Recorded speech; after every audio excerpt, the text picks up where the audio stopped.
अपना बहुत समय पहले की बात है। एक घना जंगल था।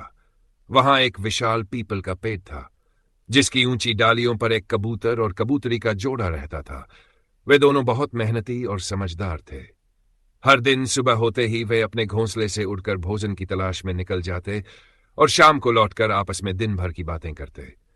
उनका जीवन सुखद तो था, लेकिन कभी कभी मौसम की कठिनाइयां और अन्य जानवरों का डर उनके सामने चुनौतियां खड़ी कर देता था। फिर भी वे हर परेशानी का हल निकालते और अपनी मेहनत से हर संकट को पार कर जाते थे। पहला भाग, मेहनत से बना घर। एक दिन जंगल में भयंकर तूफान आया। तेज हवाओं और बारिश ने कई पेड़ों को गिरा दिया। कबूतर और कबूतरी का घोंसला भी बुरी तरह क्षतिग्रस्त हो गया। दोनों बहुत दुखी हुए, लेकिन वे जानते थे कि रोने से कुछ नहीं होगा। कबूतरी बोली, हमें मिलकर फिर से घोंसला बनाना होगा और इस बार पहले से भी मजबूत बनाना होगा। कबूतर ने सहमति में सिर हिलाया और दोनों ने तुरंत काम शुरू कर दिया। वे सुबह जल्दी निकलते, जंगल से मजबूत तिनके और सूखी टहनियां लाते और धीरे धीरे घोंसला बनाते। कई दिनों की मेहनत के बाद उन्होंने एक सुंदर, सुरक्षित और मजबूत घोंसला बना लिया।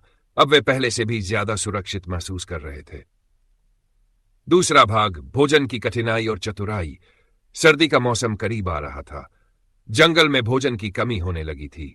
छोटे छोटे बीज और फल जो वे रोज खाया करते थे, अब कम मिल रहे थे। कबूतरी ने चिंता जताई, अगर हम अभी से भोजन जमा नहीं करेंगे तो सर्दियों में हमें भूखा रहना पड़ेगा। कबूतर को भी यह बात सही लगी। अगले ही दिन से वे दोनों मेहनत से खाने की तलाश करने लगे। जो भी बीज, फल या अनाज मिलता, वे थोड़ा थोड़ा इकट्ठा करते और अपने घोंसले के पास एक छिपे हुए कोने में रखते। उनकी ये मेहनत रंग लाई। जब कड़ाके की ठंड पड़ी और जंगल में भोजन मिलना मुश्किल हो गया, तब भी उनके पास पर्याप्त अनाज था। कई और पक्षी और जानवर भूख से परेशान थे, लेकिन मेहनती कबूतर और कबूतरी आराम से सर्दी बिता रहे थे। तीसरा भाग, लोमड़ी की चालाकी। एक दिन एक भूखी लोमड़ी जंगल में घूम रही थी। उसने कबूतर और कबूतरी को देखा और सोचा, ये दोनों तो तंदुरुस्त दिख रहे हैं, जरूर इनके पास खाना होगा।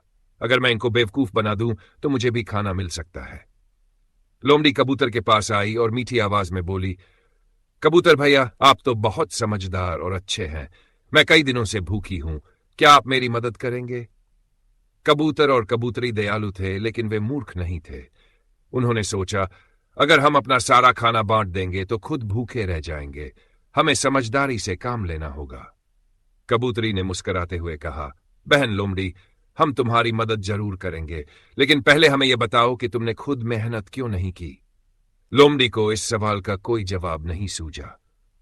वह सोच रही थी कि कबूतर और कबूतरी उसकी मीठी बातों में आकर खाना दे देंगे, लेकिन उनकी चतुराई से वह खुद शर्मिंदा हो गई। तभी कबूतर ने कहा, हम तुम्हें थोड़ा खाना दे सकते हैं, लेकिन अगली बार से तुम्हें भी मेहनत करनी होगी। लोमड़ी को यह बात समझ में आ गई।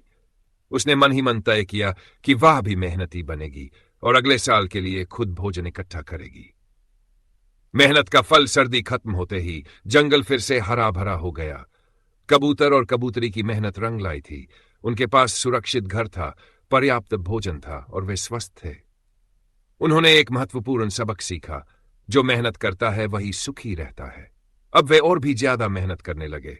वे हर साल समय पर अपना घोंसला ठीक करते, भोजन जमा करते और आने वाली कठिनाइयों के लिए पहले से तैयारी कर लेते। उनकी यह कहानी जंगल के अन्य पक्षियों और जानवरों के लिए भी प्रेरणा बन गई। सबने उनसे सीखा कि मेहनत और समझदारी से हर समस्या का हल निकाला जा सकता है। कबूतर और कबूतरी की यह कहानी हमें सिखाती है कि मुश्किलें हमेशा आएंगी, लेकिन मेहनत से उनका समाधान निकल सकता है। समय पर की गई तैयारी भविष्य में मददगार होती है। अंधविश्वास या चालाकी से कुछ नहीं मिलता, असली सफलता मेहनत से ही मिलती है। इस तरह कबूतर और कबूतरी ने अपने परिश्रम और बुद्धिमानी से न केवल अपना जीवन सुखी बनाया, बल्कि दूसरों को भी सीख दी कि मेहनत का कोई विकल्प नहीं होता।